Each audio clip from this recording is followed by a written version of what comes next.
নমস্কার বন্ধুরা, সকলকে স্বাগত আমার ইউটিউব চ্যানেল বরুণ নস্করে। আমি এর আগের দিন বাংলা ব্যাকরণের একটি সাজেশন দিয়েছিলাম সমাজ চ্যাপ্টারের। আজকে একটু বাংলা সাবজেক্টটা ছেড়ে ইতিহাস সাবজেক্টের দিকে যাচ্ছি। আজকে আমি তোমাদের ইতিহাসের প্রথম, দ্বিতীয়, তৃতীয় ও চতুর্থ অধ্যায়ের 2, 4 এবং 8 মার্কসের বেশ কিছু প্রশ্ন তোমাদেরকে বলবো, যেগুলো এবারের মাধ্যমিক ও টেস্ট পরীক্ষায় খুবই গুরুত্বপূর্ণ। তাহলে চলো দেখে নেওয়া যাক ইতিহাসের প্রথম, দ্বিতীয়, তৃতীয় ও চতুর্থ চ্যাপ্টারের সেই সব প্রশ্নগুলো। তাহলে চলো দেখে নেওয়া যাক তোমাদের মাধ্যমিক পরীক্ষা 2025-এর জন্য এবং টেস্ট পরীক্ষার জন্য কিছু গুরুত্বপূর্ণ প্রশ্ন ইতিহাসের। প্রথমেই চলে আসি আমরা প্রথম অধ্যায় মান 2-এর প্রশ্নে। মান 2-এর প্রশ্নের জন্য তোমাদের প্রথমে বেশ কিছু সংজ্ঞা আমি বলছি, যেগুলো তোমাদের দেখতে হবে। প্রথম সংজ্ঞা হচ্ছে স্থানীয় ইতিহাস বলতে কি বোঝো। দ্বিতীয় সংজ্ঞা হচ্ছে আঞ্চলিক ইতিহাস বলতে কি বোঝো, এবং পরবর্তী সংজ্ঞা হচ্ছে নতুন সামাজিক ইতিহাস চর্চা বলতে কি বোঝো। এর পরের প্রশ্ন, আঞ্চলিক ইতিহাস চর্চা গুরুত্বপূর্ণ কেন। তার পরের প্রশ্ন, সরকারি নথিপত্র বলতে কি বোঝো। তার পরের প্রশ্ন, ব্রিটিশ সরকার সোমপ্রকাশ পত্রিকা বন্ধ করে দিতে চেয়েছিল কেন। 5 নম্বর প্রশ্ন, স্মৃতিকথাকে কিভাবে আধুনিক ইতিহাস চর্চার উপাদান হিসাবে ব্যবহার করা যায়। তার পরের প্রশ্ন, নিম্নবর্গের ইতিহাস চর্চা কি। দুজন ঐতিহাসিকের নাম লেখো, অর্থাৎ দুজন নিম্নবর্গের ইতিহাস নিয়ে চর্চা করে এরকম দুজন ঐতিহাসিকের নাম লিখতে হবে। পরবর্তী প্রশ্ন, সোমপ্রকাশ পত্রিকার নাম কেন সোমপ্রকাশ রাখা হয়েছিল। তার পরের প্রশ্ন, ইতিহাসের উপাদান হিসাবে ইন্টারনেট সংবাদপত্রের ভূমিকা লেখো, অর্থাৎ ইন্টারনেটের ভূমিকাও আসতে পারে, সংবাদপত্রের ভূমিকাও তোমাদের আসতে পারে। তারপরে ইন্দিরা গান্ধীকে লেখা জওহরলাল নেহরু চিঠির গুরুত্বটা কি ছিল সেটা লিখতে হবে, তোমাদের এবারে পরীক্ষার জন্য গুরুত্বপূর্ণ প্রশ্ন। তারপরের প্রশ্ন, শিল্প চর্চার ইতিহাসের 2টি গুরুত্ব লেখো। তারপরের প্রশ্ন, খাদ্যাভ্যাসের ইতিহাসের গুরুত্ব লেখো। এর পরের প্রশ্ন হচ্ছে শিল্প চর্চার ইতিহাস বলতে কি বোঝো। তারপরের প্রশ্ন, পোশাক পরিচ্ছদ থেকে আমরা কিভাবে ইতিহাসের কথা জানতে পারি, অর্থাৎ আমাদের যে ড্রেস আপ, আমাদের যে ড্রেস, আমরা যে প্রতিদিন যে জামা কাপড় পরি, সেই জামা কাপড় থেকে আমরা ইতিহাস সম্পর্কে কি জানতে পারি। তোমরা জানো এক একটা রাজ্যের মানুষ এক এক ধরনের জামা কাপড় পরে। আমরা আসামের মানুষদের দেখি এক ধরনের জামা কাপড় পরতে, উড়িষ্যার মানুষদের দেখি একটু অন্য ধরনের জামা কাপড় পরতে। মানে বিভিন্ন রাজ্যের মানুষ বা বিভিন্ন দেশের মানুষ বিভিন্ন ধরনের জামা কাপড় পোশাক পরিচ্ছদ পরে। সেই পোশাক পরিচ্ছদের ইতিহাসের কথাই এখানে বলা হয়েছে। তারপরে বলছে ভারতের কবে কোথায় প্রথম রেলপথ চালু হয়। তারপরের প্রশ্ন, ইতিহাস চর্চায় ফটোগ্রাফির গুরুত্ব লেখো। তারপরে 2টি স্থানীয় ইতিহাস গ্রন্থের নাম লেখো। তার পরবর্তী প্রশ্ন, 70 বৎসর আত্মজীবনী কার লেখা এবং এর গুরুত্ব কি। তার পরের প্রশ্ন, জীবনের ঝরাপাতা গ্রন্থের গুরুত্ব লেখো। এর পরের প্রশ্ন, ভারতের জাতীয়তাবাদের ইতিহাসে 1911 সাল গুরুত্বপূর্ণ কেন। এবং সর্বশেষ প্রশ্ন, সংবাদপত্র ও সাময়িক পত্রিকার মধ্যে পার্থক্য লেখো। এই ছিল তোমাদের প্রথম অধ্যায় 2 নম্বরের সাজেশন। এরপরে আমরা চলে যাব মান 4-এ। চলো তাহলে দেখে নেওয়া যাক মান 4-এর প্রশ্নগুলি। প্রথম প্রশ্ন, ইন্দিরা গান্ধীকে লেখা জওহরলাল নেহরুর চিঠি সম্পর্কে লেখো। তারপরের প্রশ্ন, নতুন সামাজিক ইতিহাস চর্চা গুরুত্বপূর্ণ কেন। এর পরের প্রশ্ন, আধুনিক ইতিহাসে খেলার ইতিহাসের গুরুত্ব লেখো। তারপরের প্রশ্ন, জাতীয়তাবাদের উন্মেষে সোমপ্রকাশ পত্রিকার ভূমিকা লেখো। 5 নম্বর প্রশ্ন, জীবন স্মৃতি থেকে আমরা 19 শতকের ভারতের ইতিহাসের কি উপাদান পাই। তারপরে 6 নম্বর প্রশ্ন, যেটা আমি একটু আগেই তোমাদের বলছিলাম, পোশাক পরিচ্ছদের ইতিহাসের বর্ণনা দাও, অর্থাৎ ওই বিভিন্ন রাজ্যের বা বিভিন্ন মানুষের ড্রেস পোশাক সেই সম্পর্কে বর্ণনা দিতে বলা হচ্ছে। তারপরের প্রশ্ন, বঙ্গদর্শন পত্রিকার মাধ্যমে তৎকালীন বঙ্গ সমাজের জাতীয়তাবাদের প্রসার কেন হয়েছিল। এর পরের প্রশ্ন, দৃশ্য শিল্পের ইতিহাস সম্পর্কে লেখো। এরপরে তোমাদের 9 নম্বরে 2টো টিকা দিয়েছি, সেটা হচ্ছে বঙ্গদর্শন পত্রিকা ও নারীর ইতিহাস বলতে কি বোঝো, বা এই সম্পর্কে টিকা লেখো। 10 নম্বর প্রশ্ন, তার এই অধ্যায়ের শেষ প্রশ্ন হচ্ছে ইতিহাসের উপাদান হিসাবে জীবনের ঝরাপাতার গুরুত্ব লেখো। এরপর আমরা চলে যাব দ্বিতীয় অধ্যায়ের মান 2-এর প্রশ্ন। চলো দেখে নেওয়া যাক। প্রথম প্রশ্ন, পাশ্চাত্য শিক্ষা বিস্তারে ডেভিড হেয়ারের ভূমিকা লেখো। পরের প্রশ্ন, এশিয়াটিক সোসাইটির গুরুত্ব লেখো। তারপরের প্রশ্ন, টিকা লেখো, কয়েকটা টিকা তোমাদের পড়তে হবে। যেমন উডের ডেসপ্যাচ, নব্য বেদান্ত, সাধারণ ব্রাহ্ম সমাজ, আদি ব্রহ্ম সমাজ, সর্বধর্ম সমন্বয়, মেকলে মিনিটস, নব্য বেদান্ত। এর পরের প্রশ্ন, নব্যবঙ্গ কাদের বলা হতো? তার পরের প্রশ্ন, রামকৃষ্ণ মিশনের প্রতিষ্ঠার উদ্দেশ্য কি ছিল? পরবর্তী প্রশ্ন, কেশবচন্দ্র সেন বিখ্যাত কেন? 7 নম্বর প্রশ্ন, 19 শতকে ধর্ম সংস্কার আন্দোলনের মূল বৈশিষ্ট্যগুলি কি ছিল? 8 নম্বর প্রশ্ন, প্রাচ্যবাদী ও পাশ্চাত্যবাদী কাদের বলা হয়? এর পরবর্তী প্রশ্ন 9 নম্বর প্রশ্ন, বাংলার নবজাগরণ কাকে বলে? তারপরের প্রশ্ন, উচ্চশিক্ষা বিস্তারে কলকাতা বিশ্ববিদ্যালয়ের ভূমিকা লেখো। 11 নম্বর প্রশ্ন, হুতুম প্যাঁচার নকশা গ্রন্থের নাম লেখো। মানে হুতুম প্যাঁচার নকশা কে লিখেছিল তার নাম লিখতে বলা হয়েছে। তারপরের প্রশ্ন, নারী শিক্ষা বিস্তারে বেথুন কলেজের গুরুত্ব কি ছিল?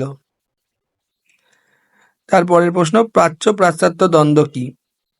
তারপরের প্রশ্ন, ভারতবর্ষের ব্রাহ্ম সমাজ বিভক্ত কেন হয়েছিল? তারপরে কয়েকজন মনীষী বা ব্যক্তিত্বের নাম আছে, তারা কেন স্মরণীয় লিখতে হবে। সেগুলি হলো বিজয়কৃষ্ণ গোস্বামী, শ্রীরামকৃষ্ণদেব কেন স্মরণীয়। এরপরে আমরা চলে যাব দ্বিতীয় অধ্যায় মান 4-এর প্রশ্নে। মান 4-এর প্রথম প্রশ্ন, 19 শতকে বাংলায় শিক্ষা বিস্তারে রামমোহন রায়ের ভূমিকা আলোচনা করো। দ্বিতীয় প্রশ্ন, সমাজ সংস্কার আন্দোলনে ব্রাহ্ম সমাজের কি ভূমিকা ছিল? তৃতীয় প্রশ্ন, নীলকণ্ঠ সাহেবদের অত্যাচারের বিরুদ্ধে হিন্দু পেট্রিয়ট পত্রিকা কিভাবে জনমত গড়ে তোলে? 4 নম্বর প্রশ্ন হচ্ছে, সতীদাহ প্রথা বিরোধী আন্দোলনের স্বরূপ বিশ্লেষণ করো। 5 নম্বর প্রশ্ন, 19 শতকের প্রাচ্য পাশ্চাত্য শিল্পী বিষয়ক দ্বন্দ্ব সম্পর্কে কি জানো লেখো বা যা জানো লেখো। 6 নম্বর প্রশ্ন, আধুনিক চিকিৎসাবিদ্যার চর্চায় কলকাতা মেডিকেল কলেজের ভূমিকা কি ছিল? 7 নম্বর প্রশ্ন, জাতীয় জাগরণে ও সমাজ সংস্কারে স্বামী বিবেকানন্দের অবদান কি ছিল? 8 নম্বর প্রশ্ন ও মান 4-এর শেষ প্রশ্ন, হুতুম প্যাঁচার নকশাতে কলকাতার যে তৎকালীন সমাজচিত্র ছিল সেটা লেখক কিভাবে তুলে ধরেছিল সেটি ব্যাখ্যা করো। এরপরে আমরা চলে যাব দ্বিতীয় অধ্যায়ের 8 নম্বর প্রশ্নে, মান 8-এর প্রশ্নে। তো চলো, প্রথম প্রশ্ন, ব্রাহ্ম সমাজের বিভাজন কিভাবে ঘটে? 19 শতকে বাংলায় সমাজ সংস্কার আন্দোলনে ব্রাহ্ম সমাজের কি ভূমিকা ছিল তা ব্যাখ্যা করো। দ্বিতীয় প্রশ্ন, শিক্ষা বিস্তারে প্রাচ্য পাশ্চাত্য দ্বন্দ্ব কি, এর সমস্যা সমাধান প্রকল্পে কি কি ব্যবস্থা নেওয়া হয়েছিল? তারপরের প্রশ্ন, 19 শতকে পাশ্চাত্য শিক্ষা বিস্তারে খ্রিস্টান মিশনারিদের ভূমিকা আলোচনা করো। এবং মান 4-এর শেষ প্রশ্ন দ্বিতীয় অধ্যায়ের, বাংলায় সমাজ সংস্কার আন্দোলনে নব্যবঙ্গ দলগুলির গুরুত্ব কি ছিল? তাহলে চলো, এরপরে আসছে তৃতীয় অধ্যায়ের মান 2-এর প্রশ্ন। এখানেও বেশ কিছু সংজ্ঞা তোমাদের পড়তে হবে। প্রথমে আমি সেই সংজ্ঞাগুলো, যে সংজ্ঞাগুলো পড়তে হবে সেগুলো বলছি। প্রথমে যে সংজ্ঞাগুলো দেখবে তোমরা, খুদকাঠি প্রথা কি, ডিকু চুয়ার কাকে বলে, কেনারাম বেচারাম কে ছিলেন, তারিকি মোহাম্মদিয়া কি, উলগুলান কি? দ্বিতীয় প্রশ্ন, 19 শতকে উপজাতি বিদ্রোহের মূল কারণ কি ছিল? তৃতীয় প্রশ্ন, মুন্ডা বিদ্রোহের কারণ লেখো। চতুর্থ প্রশ্ন হচ্ছে, সাঁওতাল বিদ্রোহ, কোল বিদ্রোহ, মুন্ডা বিদ্রোহ, ভিল বিদ্রোহ, ফরাজি বিদ্রোহের সময় তখনকার কোন সময় হয়েছিল এবং একজন করে নেতার নাম। পঞ্চম প্রশ্ন, নীল বিদ্রোহে খ্রিস্টান মিশনারিদের ভূমিকা লেখো।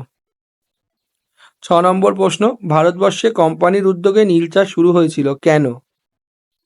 7 নম্বর প্রশ্ন, এলাকা চাষ ও বে এলাকা চাষ বলতে কি বোঝো? তারপরে এখানেও বেশ কয়েকজনের নাম আছে যারা স্মরণীয় কেন তোমাদের বলতে হবে। তাহলে সেগুলো হলো দেবী চৌধুরানী, হরিশ্চন্দ্র মুখোপাধ্যায়, রানী শিরোমণি, দুদু মিয়া বিখ্যাত কেন? এরপরে আমরা চলে যাব মান 4-এর প্রশ্নে।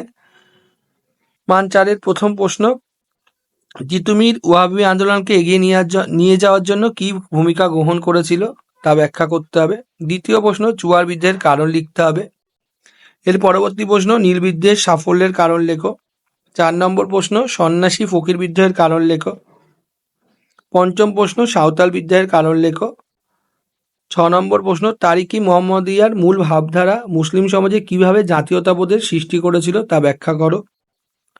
7 নম্বর প্রশ্ন, মুন্ডা উপজাতিরা কেন বিদ্রোহের পথে গিয়েছিল?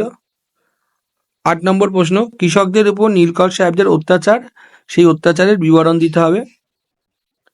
তারপরে 9 নম্বর প্রশ্ন, সরকার কেন ঔপনিবেশিক অরণ্য আইন চালু করেছিল সে বিষয়ে ব্যাখ্যা করতে হবে। 10 নম্বর প্রশ্ন, ফরাজি আন্দোলন কি ধর্মীয় পুনর্জাগরণের আন্দোলন, সেটাকে ব্যাখ্যা করতে হবে। এরপরে আমরা চলে যাব তৃতীয় অধ্যায় মান 8। মান 8-এ প্রথম প্রশ্ন হচ্ছে, তিতুমিরের নেতৃত্বে বাংলায় ওয়াহাবি আন্দোলন সম্পর্কে লেখো। দ্বিতীয় ও গুরুত্বপূর্ণ প্রশ্ন, মহাবিদ্যের চরিত্র প্রকৃতি সম্পর্কে লেখো। এর পরের প্রশ্ন, সাঁওতাল কয়েকটি বিদ্রোহ আছে, সেই বিদ্রোহের কারণ ও ফলাফল। 3টে বিদ্রোহ, 3 থেকে 4টে বিদ্রোহ তোমাদের পড়ে যেতে হবে। এর মধ্যে থেকে তোমরা যে কোনো একটা বিদ্রোহ অবশ্যই কমন পাবে। 4টে বিদ্রোহ হলো ফরাজি বিদ্রোহ, কোল বিদ্রোহ, সাঁওতাল বিদ্রোহ, নীল বিদ্রোহ।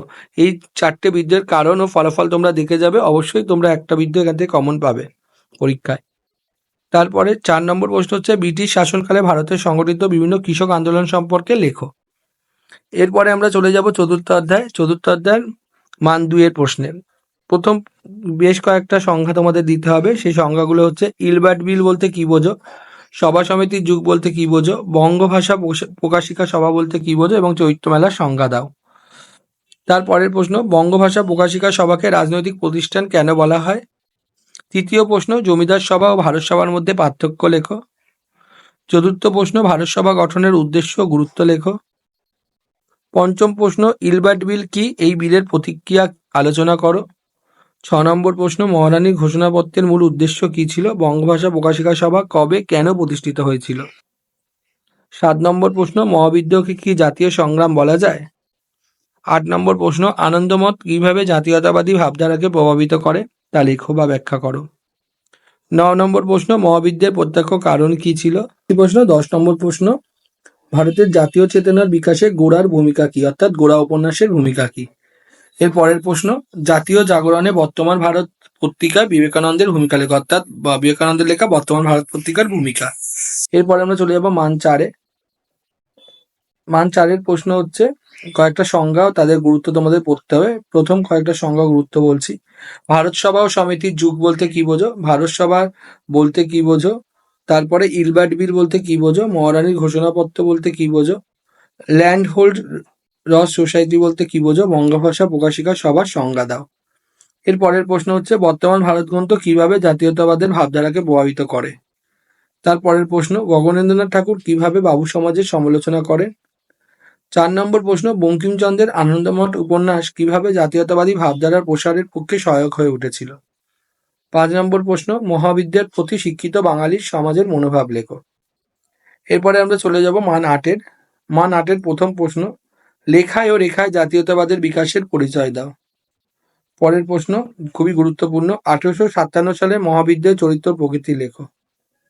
তারপরে পরের প্রশ্ন হচ্ছে, গোড়া উপন্যাসের মধ্যে দিয়ে স্বদেশ ভাবনা ও জাতীয়তাবাদ কিভাবে ফুটে উঠেছে। এই ছিল তোমাদের ইতিহাসের প্রথম, দ্বিতীয়, তৃতীয়, চতুর্থ অধ্যায়ের সাজেশন।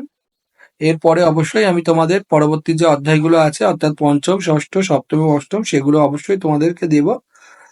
তোমরা অবশ্যই এই যে কটা প্রশ্ন আমি দিলাম, সেই প্রশ্নগুলো অবশ্যই তোমরা গুরুত্ব সহকারে দেখে যাও তোমাদের টেস্ট পরীক্ষা ও ফাইনাল পরীক্ষার জন্য। আশা করছি এখান থেকে তোমরা অনেক কোশ্চেনই কমন পেয়ে যাবে। তো বন্ধুরা, অবশ্যই জানিও আমার ভিডিও তোমাদের কেমন লাগছে। যদি আমার ভিডিও তোমাদের ভালো লাগে তাহলে অবশ্যই একবার কমেন্ট করো, আর যদি আমার চ্যানেল ভালো লাগে তাহলে আমার চ্যানেলটিকে লাইক করো এবং সাবস্ক্রাইব করো।